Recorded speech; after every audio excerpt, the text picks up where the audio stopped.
అలాగే గురుగారు. అంటే ఇన్ని ఫలితాలు విన్న తర్వాత కొంచెం చెడు ప్రభావం ఎక్కువగా ఉంది అని అనుకోవచ్చు అంటారా? 100% అండి. 200%గా మనకు అదే అనిపిస్తుంది మీరు చెప్పిన అన్ని విన్న తర్వాత. ఈ సంవత్సరం నిత్య ఆయుధం ఆదిత్య హృదయమే.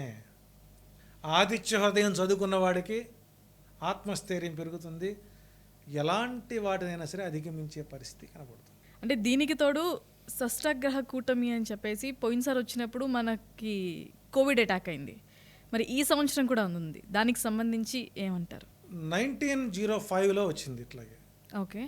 1965లో వచ్చింది ఇదే కూటమి. గతంలో మనం చూసాం.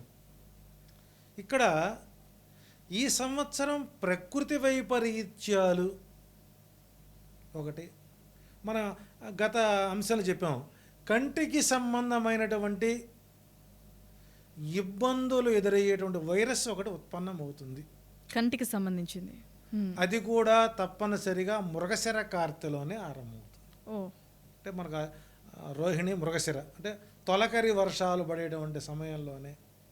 దాంతోపాటు డీప్ వార్మింగ్, సూర్యుడు తీవ్రమైనటువంటి ఆగ్రహంలో ఉంటాడు. 2 పర్యాలు మనం చూడాలి. ఈసారి వర్షాభావ పరిస్థితులు తక్కువగా ఉంటాయి, రైతులకి నష్టాలు గడ్డు కాలమే. అంటే ఇప్పుడు దాచుకోవడం రేపు దాచుకోవచ్చు.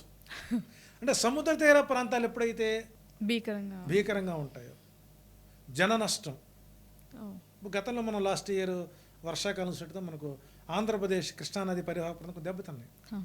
ఈసారి కరకట్టలు దిగే అవకాశాలు, ప్రాజెక్టులు ముప్పు వచ్చే అవకాశం, జల ప్రళయాలు ఉంటాయి.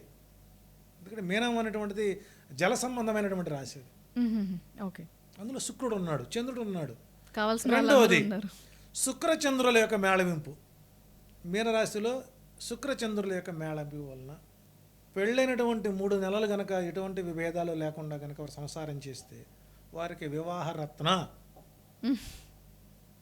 అని బిరుదివ్వచ్చు.